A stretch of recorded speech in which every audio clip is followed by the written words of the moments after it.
সুন্নত কাজ নিয়ে ব্যঙ্গ করা হলে কি ধরনের পাপ হতে পারে জানতে চাই। কোন সুন্নত নিয়ে যদি কেউ ব্যঙ্গ করে ঈমান নষ্ট হয়ে যাবে। কি হয়ে যাবে? দেখুন, একটা পয়েন্ট বোঝার চেষ্টা করতে হবে। সুন্নত কেউ পালন না করলে কি বেঈমান হবে?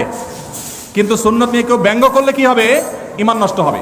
নিজে দাড়ি নেই, আপনি বেঈমান হবেন না, আল্লাহ মাফ করে জান্নাত দিতেও পারেন। কিন্তু কেউ দাড়ি রেখেছে, বলতেছেন তাকে ব্যঙ্গ করে, কিরে জঙ্গি হয়ে গেছে দেখি, ছাগলের মতো লাগতেছে দেখি, হ্যাঁ, এরকম আজেবাজে কথা বলতেছেন, তাহলে কিন্তু ঈমান যাওয়ার আশঙ্কা আছে। খুব ভয়ঙ্কর ব্যাপার।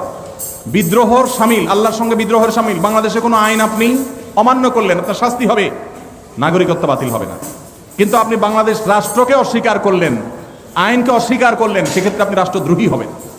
আল্লাহর কোনো বিধানকে মানেন নাই, সেটা একটা বিষয়, কিন্তু আপনি অস্বীকার করেছেন, ঠাট্টা করেছেন, বিদ্রোহ করেছেন, তাহলে কিন্তু ঈমান চলে যাবে। অনেক যুবক ভাইরা আছেন, বিশেষ করে দাড়ির ইস্যুতে, কোনো ভাই দাড়ি রেখেছেন, তার সাথে হাসাহাসি করে, তাচ্ছিল্য করে নিজের ঈমানটা নষ্ট করে ফেলার আছে না নাই?